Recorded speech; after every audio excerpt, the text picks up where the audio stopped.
కాలంలో ప్రతి ఒక్కరు వాళ్ళ యొక్క సాఫ్ట్వేర్ కోర్స్ ఏదైతే నేర్చుకుంటున్నారో ఎక్కువ టైం అయితే లాంగ్ టైం అయితే నేర్చుకోలేకపోతున్నారండి. అంటే 2 to 3 monthsలో కంప్లీట్ కావాలి. మ్యాక్సిమం అయితే 4 months. ఇంకా అంతకంటే ఎక్కువ ఉన్నా కూడా ఏమవుతుందంటే వాళ్ళకి ఏదైతే నేర్చుకోవాలని ఉండే ఆ ఇంట్రెస్ట్ కూడా స్లోగా మంత్లీ అనేది తగ్గిపోతుంది. అండ్ ప్రీవియస్ కాన్సెప్ట్స్ మర్చిపోతూ ఉన్నారు. సో అందువల్ల ఎవరైతే ఈ సాఫ్ట్వేర్ కోర్స్ నేర్చుకునే వాళ్ళు చాలా ఫాస్ట్ ట్రాక్ని సెలెక్ట్ చేసుకుంటున్నారు. 2 months to 3 monthsలో వాళ్ళ కోర్స్ కంప్లీట్ అయ్యేటట్టు చేసుకుంటున్నారు. మరి ఏం నేర్చుకుంటున్నారు ఈ 2 to 3 monthsలో అనేది అది నేర్చుకునే వాళ్ళకే తెలుస్తుందండి. సో అది ఒక సైడ్ పెడితే నేర్చుకోవడం, సాఫ్ట్వేర్ కోర్స్ నేర్చుకోవడం ఒక సైడ్ అయితే, సెకండ్ది ఏంటంటే ఇంటర్వ్యూ ప్రిపరేషన్ అనేది చాలా ఇంపార్టెంట్ అయింది. ఎందుకంటే వీళ్ళేమో చాలా స్పీడ్గా నేర్చుకుంటున్నారు.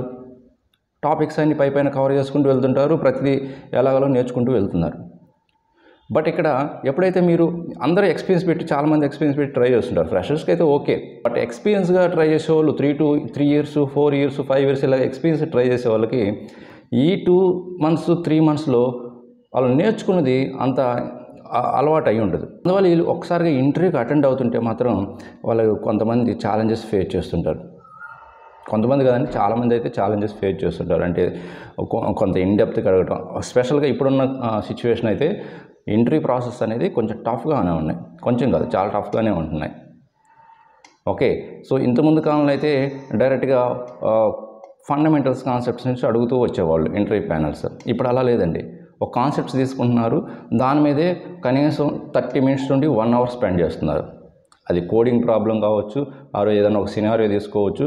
ఓకే, ఈవెన్ మీకు స్క్రీన్ షేర్ చేసి కోడింగ్ స్క్రిప్ట్ రాయమని ఆర్ లాజిక్స్ రాయమని అడుగుతున్నారు ఇంటర్వ్యూ ప్యానల్స్ అయితే. అందువల్ల ఇప్పుడు present interviews around 1 hour 1.5 hour కూడా జరుగుతున్నాయి. డైరెక్ట్గా ఏదో క్వశ్చన్స్ అడిగి ఆన్సర్స్ అడిగితే 30 minutesలో అయిపోతుంటాయి.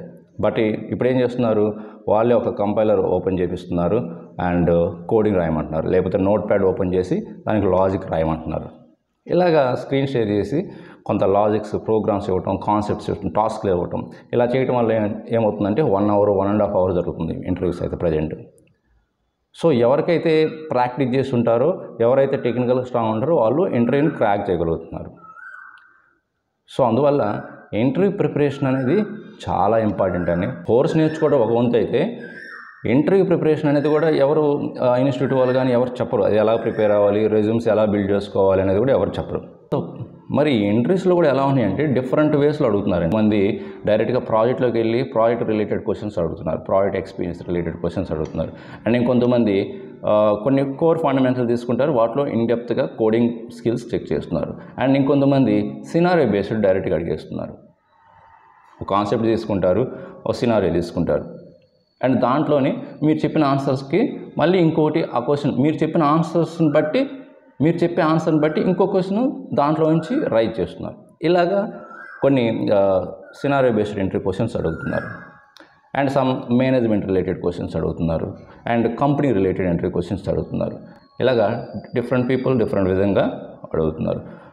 ఒక్కోసారి ఏం జరుగుతుందంటే బాగా ఇన్డెప్త్గా మనం ప్రిపేర్ అయ్యి వెళ్తే వాళ్ళు ఇంటర్వ్యూ ప్యానల్స్ కొంతమంది చాలా సిల్లీ క్వశ్చన్స్ అడుగుతుంటారు. అప్పుడు మనం యాక్చువల్గా క్వశ్చన్కి ఆన్సర్ మనకు తెలుసు కానీ దాన్ని ఫ్రేమ్ చేయడం సరిగా మనకి రాదనమాట. చాలా సింపుల్గా ఉంటుంది ఆ క్వశ్చన్ మాత్రం. ఇప్పుడు సపోజ్ మీరు టెస్టింగ్ ఇంటర్వ్యూ అటెండ్ అవుతున్నారు అనుకోండి, మనం చాలా టెస్ట్-NG అని, కుకుంబర్ అని, ఓకే సెలీన్ కాన్సెప్ట్స్ అని, కోర్ జావా కాన్సెప్ట్స్ అని, ప్రోగ్రామింగ్స్ అని, కోడింగ్స్ అని ఇవన్నీ ప్రిపేర్ వెళ్తాం. బట్ సింపుల్గా can explain difference between selenium 3 version and 4th version అంటాడు. ఇది చాలా తక్కువ మంది ప్రిపేర్ ఉంటారు. బట్ ఏంటి డిఫరెన్స్ ఏంటి, 3కి 4th version ఏంటి, what are the additional features added in Selenium 4th version, ఇలా అడుగుతాడు.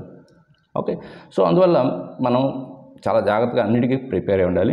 అరౌండ్ 7 or 8 questions కరెక్ట్గా చెప్తేనే సో మీ ఇంటర్వ్యూ అయితే క్లియర్ అవుతుందండి.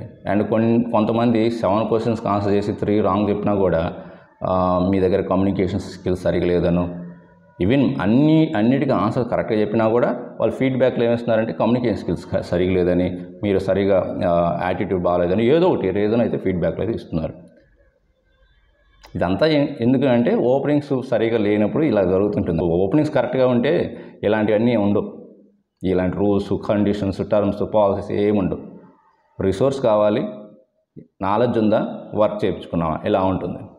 ఓకే, సో ఎనీహౌ నేనైతే ఒక interview preparation program, mock interview program అయితే నేను వెరీ సూన్ మీకు ఇంట్రడ్యూస్ చేస్తాను. సో దానివల్ల చాలామందికి హెల్ప్ అవుతుంది. చాలా తక్కువ అమౌంట్లోనే నేను ఇంట్రడ్యూస్ చేస్తాను. సో వీకెండ్లో వెబినార్స్ కండక్ట్ చేస్తాను. ఓకే, సో నేను ఎప్పుడనేది నేను మీకు కమ్యూనిటీలో పోస్ట్ చేస్తాను. సో అది డేట్ అండ్ వెబినార్ లింక్ అనేది నేను కమ్యూనిటీ పోస్ట్లో పోస్ట్ చేస్తాను, చెక్ చేయండి. ఓకే, సో ఈ ఇంటర్వ్యూ ప్రోగ్రామ్ అనేది కంప్లీట్గా మీకు ప్రతి టాపిక్ ఇప్పుడు నేను ఏవైతే చెప్పానో అన్ని సినారియోస్ని కవర్ చేస్తుందండి. అండ్ కోడింగ్ కూడా ఇంప్రూవ్మెంట్ చేసుకోవచ్చు, మీరు కోడింగ్ కూడా ఇంప్రూవ్ చేసుకోవచ్చు. ఓకే, ఈ టెక్నాలజీకి సంబంధించిన ఇంటర్వ్యూ ప్రిపరేషన్ అని మీకు డౌట్ రావచ్చు. సో నేను జావా టెక్నాలజీ నుంచి స్టార్ట్ చేస్తున్నాను. సో ఆ తర్వాత కమింగ్ వీక్స్లో .NET ఉంటుంది అండ్ టెస్టింగ్ ఇవి ఉంటాయి. ఓకే, ఇలాగా ప్రతి టెక్నాలజీ మీద మనం వెబినార్స్ కండక్ట్ చేసుకుందాము అండ్ ఇంటర్వ్యూ ప్రిపరేషన్ ఎలాగనేది నేను ఎక్స్ప్లెయిన్ చేస్తాను. సో మీకు ఇలాంటి మరిన్ని వీడియోస్ కావాలంటే మన ఛానల్ ఫాలో అవ్వండి అండ్ మీ ఫ్రెండ్స్కి కూడా షేర్ చేయండి. ఇంకొక మంచి యూస్ఫుల్ కంటెంట్తో మళ్ళీ కలుద్దాం. Thank you very much.